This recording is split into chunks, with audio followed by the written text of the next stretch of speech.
All right, so welcome everybody to the Illuminate, Navigate, and Radiate podcast. This is our second journey series.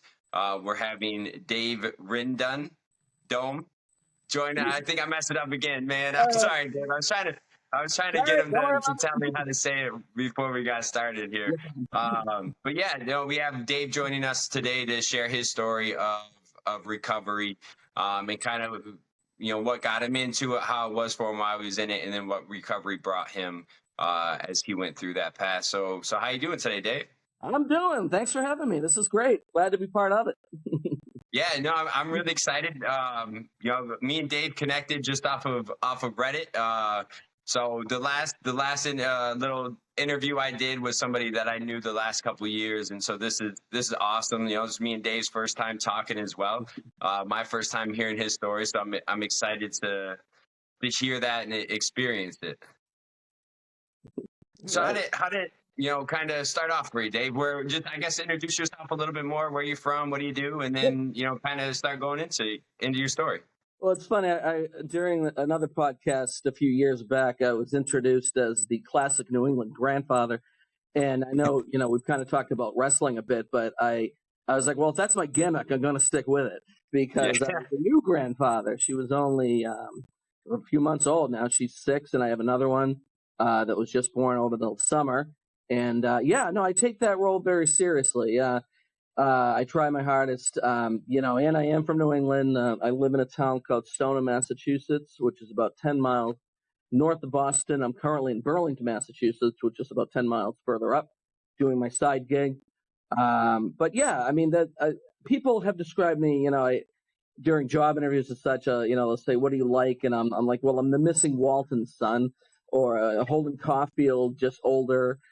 From Catcher in the Rye, also just kind of an all around. I was once voted the nicest guy out of 4,000 employees, which really took me by surprise, But I guess that's really it. I like to work. I work 7 days a week. I like to stay busy. Married for almost 35 years. Awesome. Thank you. Yeah, I love my family. We try our best to just kind of. As they said in the Blues Brothers, live, drive, and survive, and that's what I'm doing now. If I can be of any help to anybody that's kind of suffering through the horrific conditions of addiction, then, far be it. If not, then, listen. Yeah, I mean, and that's awesome. So I'm glad you jumped at this opportunity and reached out to me after I posted that. And I think that shows a lot, because I'm sure, as you know as well, when you can hear other stories and hear some of their thoughts and what they've gone through, then it doesn't make you feel so alone as you're going through. Totally, yeah. I hear that. So kind of how did it start off to you? What was it like growing up? When did you kind of start getting into it? What drove you to to start trying it or using it or experimenting? Yeah, I mean, I am an alcoholic, and the thing is with that was kind of all the way back to being a child. What my son, who's now 28, would call hyperfixation on different things, like even as far back as I can remember. If somebody left some keys lying around that they didn't need, I'd collect them.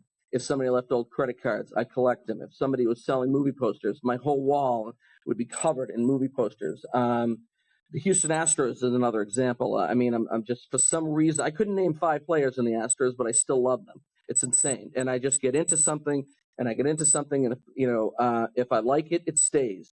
I mean, an example of that would, again, be my relationship with my wife and different friends. I've known some people for 40 years, different things like events that I get really just trying to not only see it, but to see it from every angle. Something like maybe even Live Aid, for example, that I was 18 at the time. And I remember wishing I saw more of it and taking more appreciation of it because of the event that it was. And now at 56, going back and just kind of rewatching, catching little things through it. So that's kind of my mentality of, again, fixating on things in a positive way, usually. But what happened was around 18, as I mentioned, my parents got divorced, and I was already involved with my wife. We were boyfriend and girlfriend from a year before. So what happened was I had once I was 18, it was sort of implied in a certain amount of ways that I didn't really need to be where I was living at the time, which was my childhood home. So I Okay. drifted over to my wife's family. We weren't married yet. My girlfriend's family, and it was just a really different atmosphere. Like one, it was sort of like home life for me back in back in Reading was more kind of um kind of cultured to me. And here it was a little less so, and a lot of drinking. So that's where the nexus was right there at that time. There was just drinking was everywhere. It was all over the place. Any night, day, whenever, there was drinking. And Yeah. me not having any real clear idea of what I was going to do in the future other than living day to day, took that, again, I hyperfixated on that. And I'm like, I'm going to be the bud man, like the literal bud man. If the guy exists, I don't know. And the funny thing is that's where I was. I never got into hard liquor. I never got into really Mm. any kind of hard drugs, experimented here or there. But Budweiser was like, that's it. I'm owning this. I am becoming, like I would take a pilgrimage to Merrimack, New Hampshire, where they had the brewery. That was like, Yeah. that was So it's almost that like obsessive and hyperfixation, and that even went into what you drank. It wasn't just drinking. So it was like the one thing for you that you really, Yep. really obsessed on. You got it. Yeah, like the one Okay. guy that will only drink eat a certain amount of like pasta sauce or whatever. I'm gonna only drink Budweiser, and by God, that's what I'm drinking. And you're right. Yeah. So there it is. And then I had Bud shirts. I don't have any tattoos, but I would have had but I had keychains. I had license plates. I had this. I had coolers and da. And that became, here we go again with the word gimmick. That was my thing. And it was just like that. And the thing is, there was no one to stop me because I was really ostensibly living there. It was a party atmosphere nonstop. I was 18 and then 19 and then 20. And by 20, I was just a full-blown drunk. And it was pretty bad. I couldn't I could keep a job, but they were lousy jobs, menial, just nowhere jobs, and yeah. So that's when it got bad. That's when it was like you're dug in.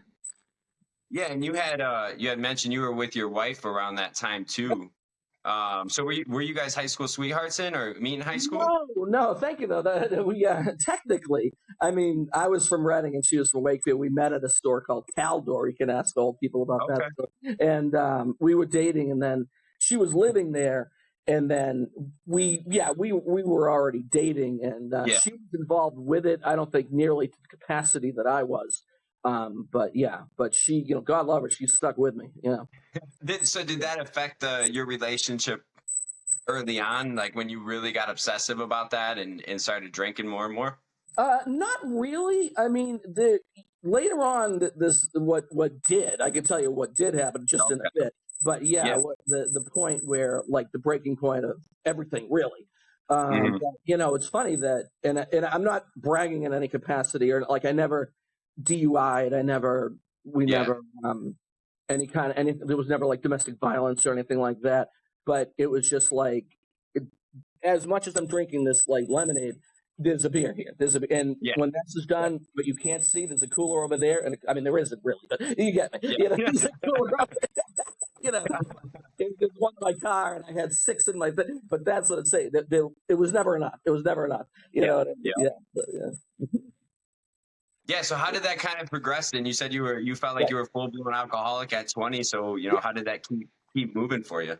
Right. So what happened was the house that we were staying at off and on pretty much was sold. And so we got an apartment back when you can get an apartment for $400, and that'd be nice nowadays. yeah, maybe a closet but right. It was nice and it was local. And I remember thinking, what's funny is like, oh, I've got an apartment. look at me, I'm an adult now. And I wasn't even 21 yet. And I had started a job in as a dispatcher. And I remember thinking, okay, I'm going to be one of the boys. And like going out with the guys once I was 21. And we would all go out drinking at lunch. But the thing is, we're talking about 1988, and I'm not really trying to justify it, but I think at the time that was considered not such a big deal. Just to go out. I mean, to put it in a time frame, 88, 89, we got married in 1989. I remember getting carded. And then, we moved to a rented house, and the party just didn't stop. It didn't stop. It went on. We had, in your 20s, it's funny to think about it now, but like I had all these friends, and it's like, again, with wrestling, it's almost like I started my own faction, like the New World Order or something like this, and all these different groups and all these different, and they're all joining in. But what happened was after like 3 or 4 years, they were like, Dave, I can't even keep up with you. You're just, you're out of control. And I mean, I got a couple of friends I still see, and most of them, a couple are, I found out later, died or in jail or really bad circumstances. But, at the time, it got to be just my wife and I. And and that's when we had our first child. She's 30 now. But, And then our second, he's 28, the one that I mentioned about. Okay, good. Yeah. So 2 children, grown adults, and now the girl has, my daughter has 2 children. So. Yeah, so there's that grandfather then, right? Yeah. That's right. Yeah. But so what happened was this. It was the 90s, and it's funny because not depending on how old the core audiences be, but you're going to get a lot of 90s references here, which is kind of funny, but telling, so here's the meat. I'm a 90s baby, so that's okay. I was born right at the beginning of 1990, so it's all right. Okay. I'll enjoy them. Yeah, I hope so. You got to get a couple of ECW references, and but so basically, I got in the 90s. Software was huge. Excuse me, and I got a good software job, and I got it pretty much just through personality. Honestly, to this day, I worked there 4 years. I really don't know what they did, but they liked me enough to stay there. I mean, I've kind of had a few jobs like that, but that's And again, it was funny. The work atmosphere in the 90s was like, you'd see a guy in a mailroom car tossing out Red Bulls and not Red Bulls. What the hell was that brand? I forget. Just beer, tossing beer. Hey, Red Dog. There we go. And it was again that type of environment. People would be smoking pot out in the lobby and the parking lot, and I remember thinking, I remember telling this really nice coworker I had, we shared an office, she's very intuitive, and she's like, I don't know what it is, but I feel like I'm like on a jet plane that's just hurtling towards Earth, and it's falling, like pieces are falling off, and it's going to like, boom, and that's, I don't know. I was like, she's like, oh, well, maybe you should look at, what you're doing. And I was like, yeah. And then what happened was, here's the end. So we were living, the 4 of us were living in our a good apartment. And SummerSlam 96 hit, which was Big Van Vader versus Shawn Michaels. And the guy named my son after Shawn Michaels. Big Vader. So what happened was, even in my drunken, raging alcoholic haze,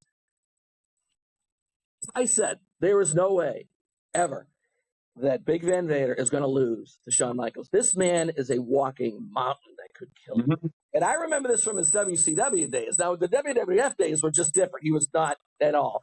So the match hits, and I remember I went over to this guy's apartment on the first floor, and he had illegal cable, which in black box. That's another. Oh, yeah. I remember that. Every pay-per-view, and I was like, dude, I'm getting sick of this, but I have money on this match. Yep. So we're watching the match, and I just passed out. I was like, I must have had 12, 40, I don't know. And I woke up and the guy is like shaking my leg, and he's like, hey, you got to get up. I was like, what, and it's like, your guy lost. I'm like, great, wonderful.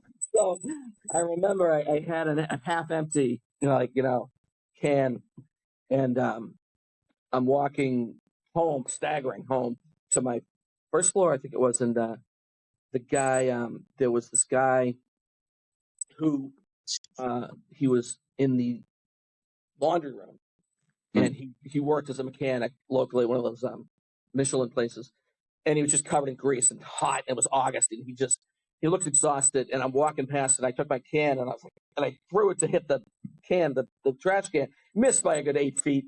And he just gave me this look that to this day I'll never forget. He gave me this look like, you effing lush, you souse, like, you just go home and pass out, will you? And I got home and passed out. And he said, yeah. So the next morning, this is the biggie. I woke up, threw up. I mean, waking up and ending up in the toilet were like one and the same. That's what you do. Yeah. You know what I mean? That's exactly what you do.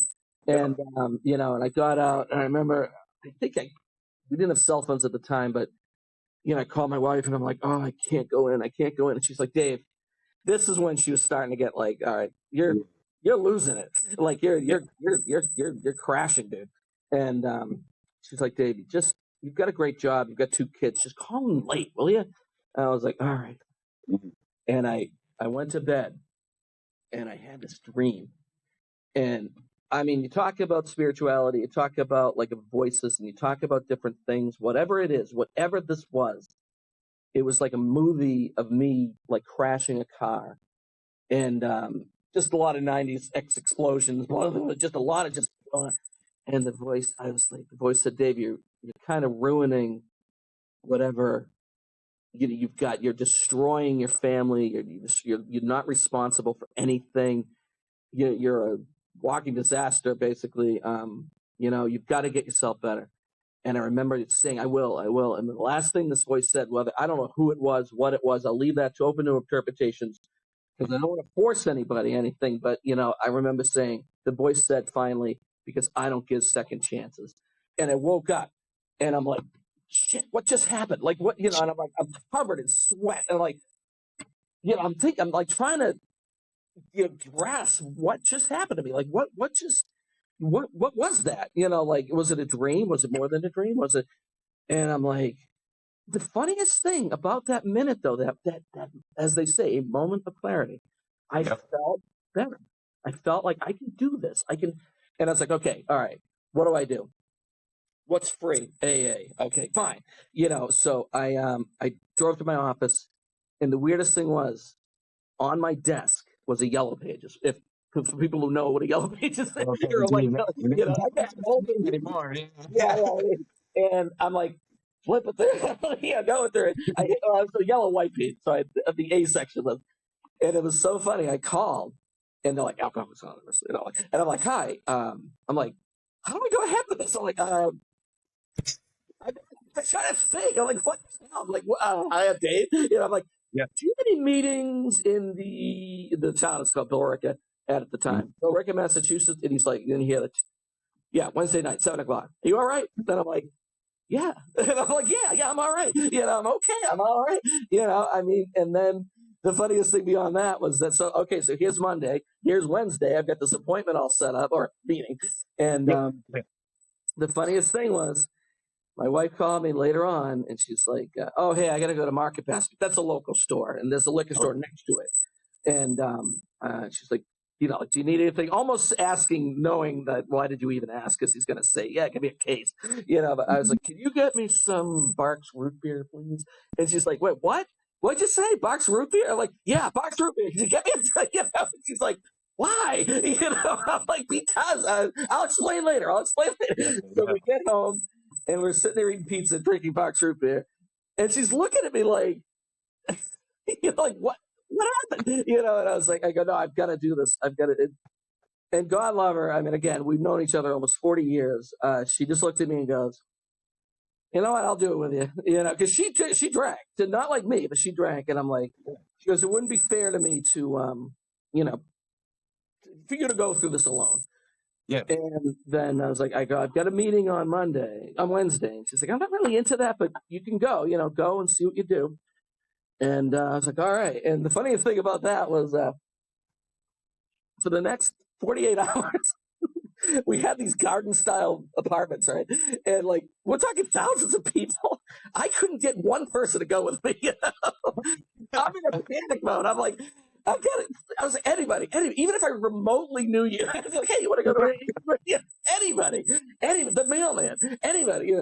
And finally, the funniest thing about that was that there was this kid who was like 17. Good, he's probably like 40 now, but he was like, he's like, Dave, I can't go. I have like some kind of scout thing or something. And on the way out, he looks at me and goes, I think this is something you have to do alone. And I was like, oh God, he's right. So, I drove my ass to my first meeting. That was on a Wednesday night. I got a Fruitopia, which is a drink that I don't think anybody hears about anymore. And then I wore my ECW shirt because I figure I'm hardcore. I'm going, that's hardcore wrestling.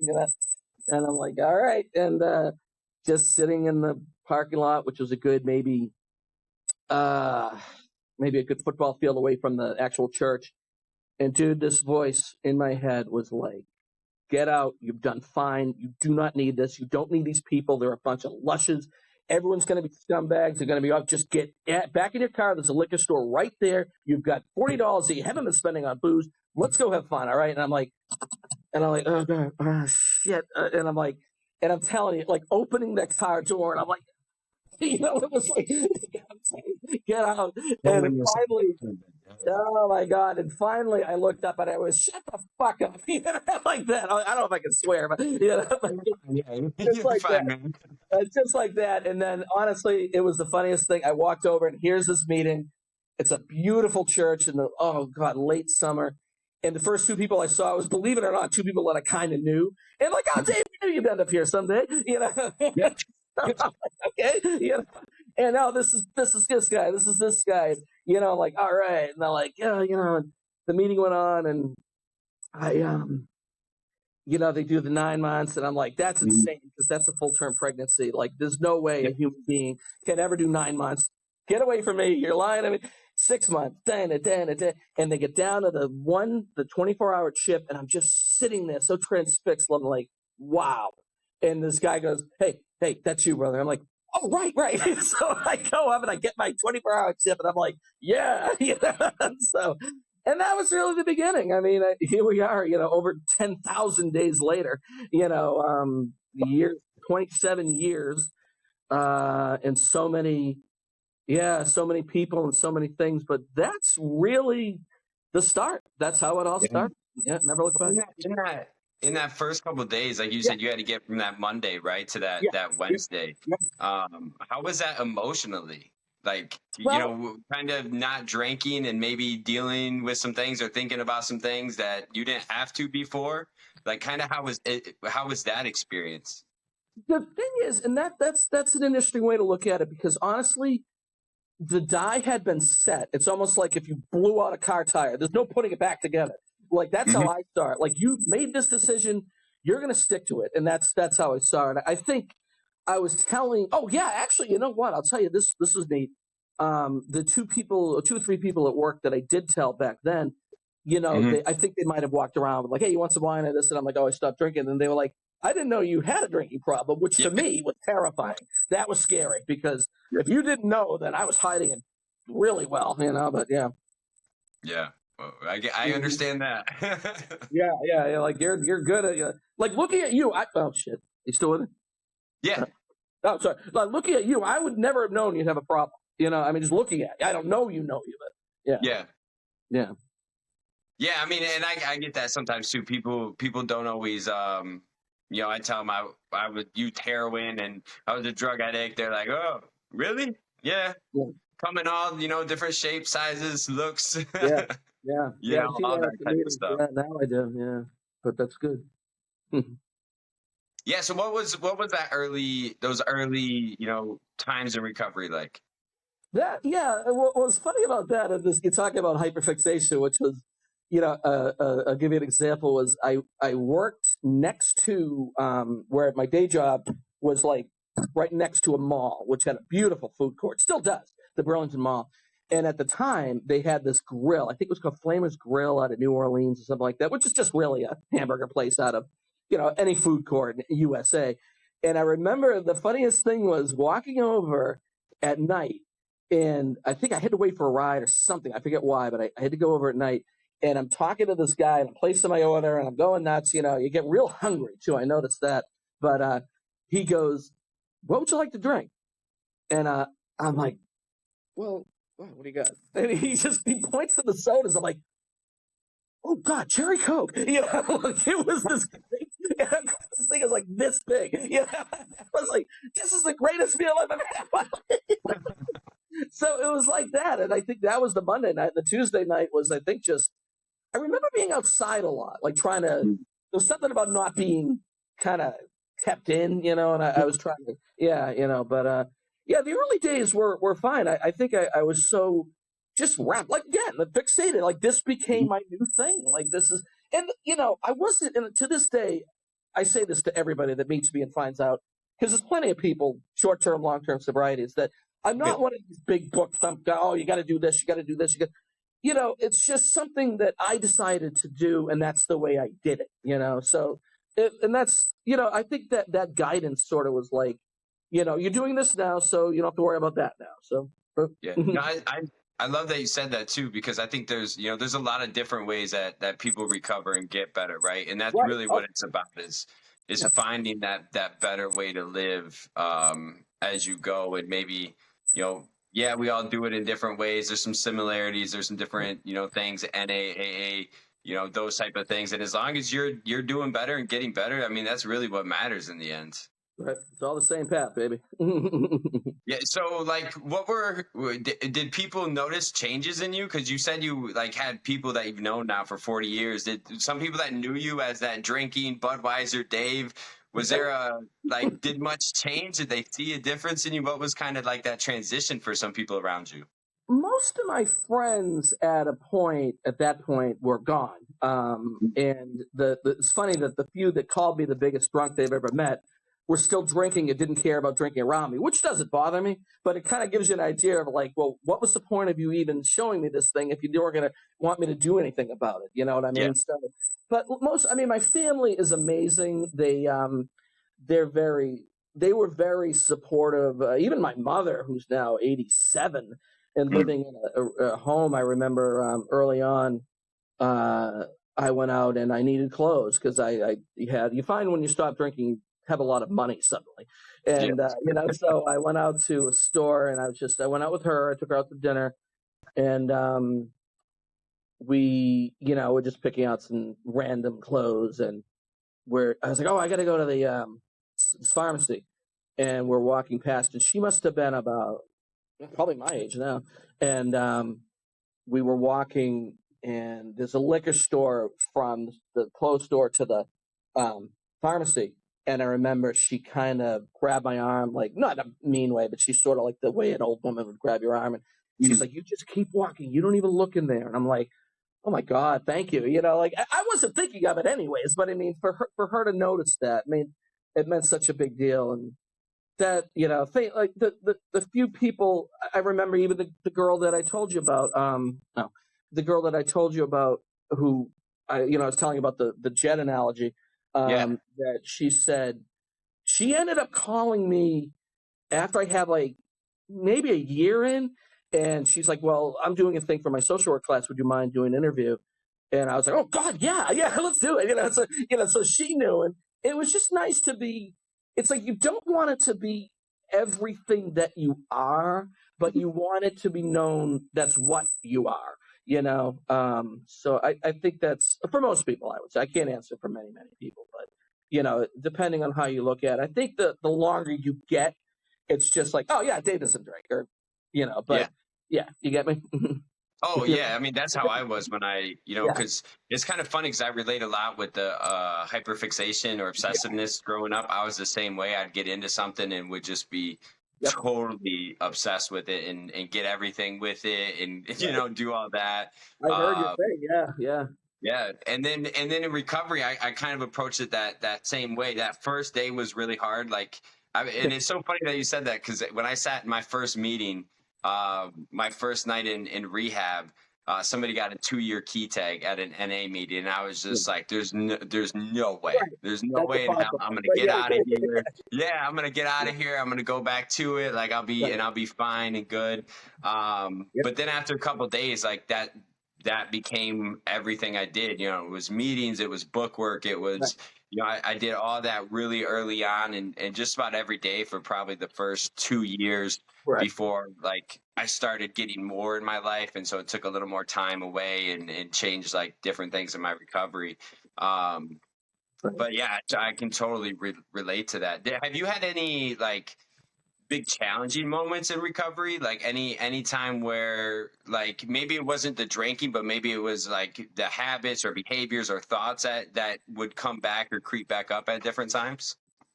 I think that, and I say this is that I look at things like back in years. Like I can tell you that 1987 was terrible, 1999 was terrible, but it was those were more emotionally based.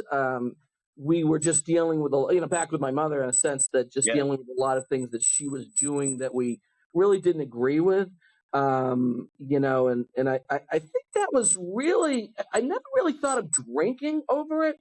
And honestly, I don't think I've gotten to a point ever that I've thought um, to actually drink. What's Yeah. interesting, though, and I'll tell you something, and I mention my son a lot because he's just really a version of me, just a more morally based, Yeah. smarter, better looking, better version of it. But that's my son. But yeah. But the other right before he left, there was a night that I was very stressed out. I was just like, like, it was like a vice. Honestly, I forget why, but I was. And I went to there's a little pizza place / bar. And I walked in and I sat down at the bar, and the woman went, "Oh, no, sorry, this is a reservation only." And I'm like, "God, was that meant to be or whatever?" But I then made it right down the street to another larger, newer bar. I sat down at said bar, and I ordered a ginger ale, a straight ginger ale. And I'm sitting there, and I'm like, just trying to, I'm just trying to like decompress here. And my son calls me on the phone. And he's like, "Dad, I was just thinking about you." I'm like, "Really?" And he's like, "Yeah." He goes, "So where are you anyways?" I'm like, "I'm at a bar." And he's like, "All right, get the hell out of there, Yeah. right now." And he ended up talking to me for like an hour. And that's the kind of person he is, and something against my daughter. I mean, she's more closer to my wife. But, I try to work with her enough. But I swear we have some kind of connection that way. And but I wasn't going to drink. Definitely 100% Yeah. not. As a matter of fact, I went back the next night and paid for the ginger ale that I didn't drink. So, just that's the thing, but not really. I can't, nothing comes to mind. The minute we hang up, I'm going to think of something. But yeah. Yeah, but no, I mean that's awesome. Going, having that feeling of freedom. I know I don't know what it is. I kind of had that awakening too. When I first got clean, I broke out of rehab the first night and fell in the snow. And like, I had this thought, okay, I'm going to keep going and I'm going to die, or I'm going to go back in there and try to change, my life and everything. And I maybe have had a couple moments where it was like, life would be, or my thoughts would be a little bit easier if I could just remove them. But I haven't ever had those times where it's been like super obsessive, like where I'm like, oh, I got to go find something right now. I've got maybe some thoughts of like, it'd be easier, but that's, I totally understand where you're coming from in that. Yeah, that's I mean, I didn't that's great that you said that, and I know we kind of touched upon it briefly, and I wasn't actually planning on mentioning this, but with my godson was 30, and he I think through an accident which led to a prescription which led to but Yeah. I remember that it was interesting because I was listening to a podcast earlier about godfathers, and I was his godfather, and we would talk all the time, and I said, you have total immunity towards and I meant it. I wasn't just saying that. I was like, listen, dude, you could tell me you killed somebody. I'm not going to tell somebody, but, and Yeah. then he didn't. But I remember one time, shortly before he passed, might have been one of the last times I actually spoke to him. We were almost symbolically, we were at my sister's house in Thanksgiving, and I was going up the stairs and he was coming down, and I sort of just stopped for a minute. I kind of grabbed, not physically, like, roughly, but I just, hey, hold on. I was like, are you all right? Because I'm hearing things. And he's like, yeah, I'm fine. I'm like, are you sure? Because you can tell me anything. Again, total immunity, and he's like, no, I'm fine. I mean, I'm looking at him. I'm like, you give that look. Like, I'm sure you've seen people that, and you're trying to, like, you're like, I'm like, he looks fine to me, and that was November. And then April, I get a call that he was gone, and for me, I know that you mentioned that what was mostly part of your story, or most or all of it, and it's. I hate to say that I'm glad that I'm talking to you, because you're an example of someone that is still with us. And in AA, one of the things I say at the podium or when I can speak is I'll say, like, think about the seats that you're sitting in, the physical seats, and that it's so good that you're doing it. And then if you see an empty chair, think about that might have been a person that could still be with us, and I think of him, when they say I think of you every day, dude, I think of that guy every day. So if what I say and what you do is of any long-lasting consequence to somebody to keep them alive, it was worth it, Yeah, no, and that's that's why I'm glad you're coming on and sharing, and that's why I wanted to start doing this and bring hope, because I mean that's it. I don't know, I'm blessed, I'm lucky. I never got arrested, even though I probably should have a couple times. Yeah, I didn't die. I didn't have any like really bad things that long term affected me. But I've seen plenty of people have those problems. People that I used with are either they've either passed away or overdosed or in jail, or they have records, so their life even clean is a little bit harder than mine. And so that's why I'm really glad to hear different examples and stories of hope and encouragement, right? And that's what you're doing. That's what hopefully I'm doing. Hopefully we can do that to where maybe there's less empty seats in those rooms, or less empty seats at the dinner table, or whatever it may be, as life gets a little harder and harder to deal with at times in this day and age. Yeah, I mean, even my during, I think it was Christmas, that even my granddaughter was sitting next to me, and there was an empty chair. I think it was just by choice, but not, or whatever. Mm-hmm. Maybe there wasn't a reason. And she says, Gigi, that's what she calls me. She's like, Gigi, why is that chair empty? And I was like, I guess some people leave that for people that aren't here anymore, and it just hit, it's like, that's what I'm saying, I mean, it's so insidious. It's like anybody that takes this lightly, I know that my personality is kind of out there and this and that, but it's like, you can do it. Anybody can do this, it's just, and so do it. Yeah. That's what we hear, right? It works. So keep coming back, keep doing it, find what works for you, find that little bit of hope. Cause you're right. Anybody can do it. And sometimes, we need maybe that push, we need that urge, we need that little, eye-opening experience, but something to get us thinking about it and planting that seed to, like, I can get through this, right? And sometimes it's a little bit easier, sometimes it's a little bit harder, but it's worth it. I mean, looking at your life today compared to when you were drinking, or if you would have continued drinking, would you say giving up the Budweiser has been worth it for you?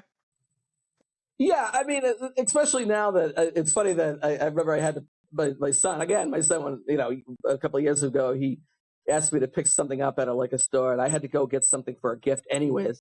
And I couldn't find Budweiser. I was like, wait a minute, it's like there's no, so I'm already a dinosaur, so I would have been this old man in a strappy t-shirt, I mean, I remember thinking that I'd probably be dead by 50, and I'm already beat that by almost 7 years now. And if I kept drinking, but I can't. The funny thing is a lot of me is very much the same person in that I still love like 80s horror movies. I still love my Houston Astros. I still love, you know, not wrestling quite now, but I have my hand in it, Yeah.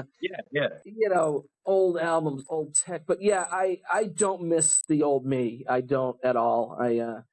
That wasn't someone that I want to know now or ever, really.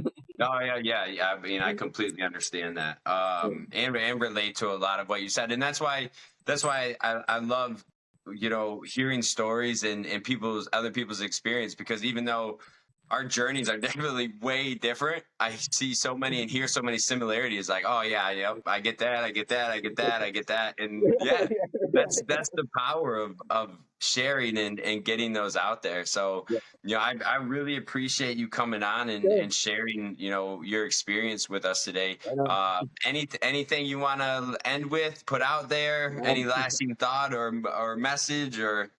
You're not alone, and I think that's about it. You can do this. If I can do it, you can do it. Yeah. Do it too. Awesome. All right. Awesome. Well, thanks for joining us today, Dave. I appreciate it.